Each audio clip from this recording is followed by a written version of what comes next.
എന്താ സാറേ വണ്ടിയുടെ ഇൻഷുറൻസ് പൊല്യൂഷനൊക്കെ റെഡിയാണ്. ഈ പൊതുസ്ഥലത്തേക്ക് വാഹനം ഇറക്കേണ്ടത് റിവേഴ്സിലാണോ ഫോർവേഡ് ഡയറക്ഷനിലാണോ?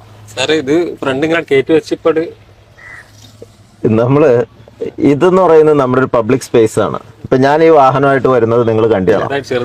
ചെറുതായിട്ടല്ല, ഇതിനകത്ത് ഒരു പൊതുസ്ഥലത്തേക്ക് നമ്മൾ വാഹനം പ്രവേശിപ്പിക്കുമ്പോൾ ഡ്രൈവിംഗ് റെഗുലേഷനിൽ ഒരു നിയമമുണ്ട്, അറിയാമോ? അതിനകത്ത് ഡ്രൈവിംഗ് റെഗുലേഷൻ 18 പറയുന്ന ഒരു സംഗതി ഉണ്ട്.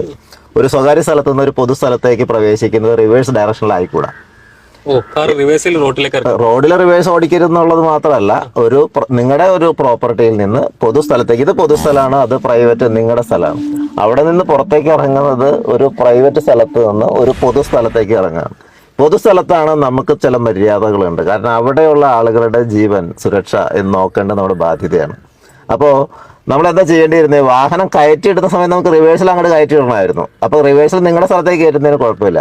പക്ഷെ അപ്പൊ നിങ്ങൾക്ക് എടുക്കുമ്പോൾ ഫ്രണ്ട് എടുക്കാമായിരുന്നു. മാത്രമല്ല, നിങ്ങൾ റോഡിലേക്ക് കയറുന്ന സമയത്ത് നിങ്ങൾക്ക് ഈ റോഡിൽ കൂടെ വാഹനങ്ങൾ വളരെ കൃത്യമായിട്ട് കണ്ട് നോക്കിയെടുക്കാം. റിവേഴ്സ് എടുത്താൽ നിങ്ങൾ ഈ വാഹനം ഒന്നും കാണൂല. നിങ്ങൾ പ്രവേശിക്കുന്നത് വരെ റോഡിലേക്ക് വാഹനം റിവേഴ്സിൽ വരും. ലെങ്ത് കുറവാണെന്നുള്ളതല്ലല്ലോ, ഇതൊരു ഇടുങ്ങിയ റോഡാണല്ലേ. ഒരു വാഹനം എടുക്കാനുള്ള ഒരു നിയമം പറയുന്നത് എന്താണ് എന്നുള്ളതാണ്. നിയമം എന്തിനാണ്?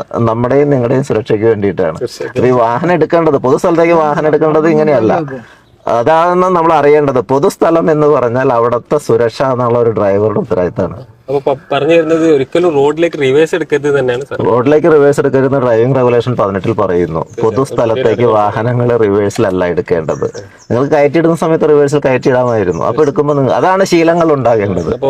ഓക്കെ, തീർച്ചയായിട്ടും ഉണ്ട്. അല്ല, നിങ്ങൾ ആ റോഡിൽ ഒരു വാഹനവും കാണാതെയാണ് വണ്ടി നിങ്ങൾ പുറത്തേക്ക് ഫുള്ളായിട്ട് വരുന്നത്. ഡ്രൈവർ വരുന്നത് വരെ വാഹനത്തിന്റെ വാല് പുറകിലേക്ക് വരുമല്ലോ. തീർച്ചയായിട്ടും അതുവരെയുള്ള വാഹനങ്ങളെ നിങ്ങൾ കാണുന്നത് തന്നെയില്ല. പലപ്പോഴും അപകടങ്ങൾ ഉണ്ടാകുന്ന അവിടെയാണ്. അത് ഫൈൻ ഇല്ലാത്ത വകുപ്പല്ല, ഡ്രൈവിംഗ് റെഗുലേഷന്റെ വയലേഷനാണ്. അതിന് പിഴയുണ്ട്. പക്ഷെ പിഴയുടെ അപ്പുറത്തേക്ക് ഇത് ശ്രദ്ധിക്കേണ്ട കാര്യമാണ്.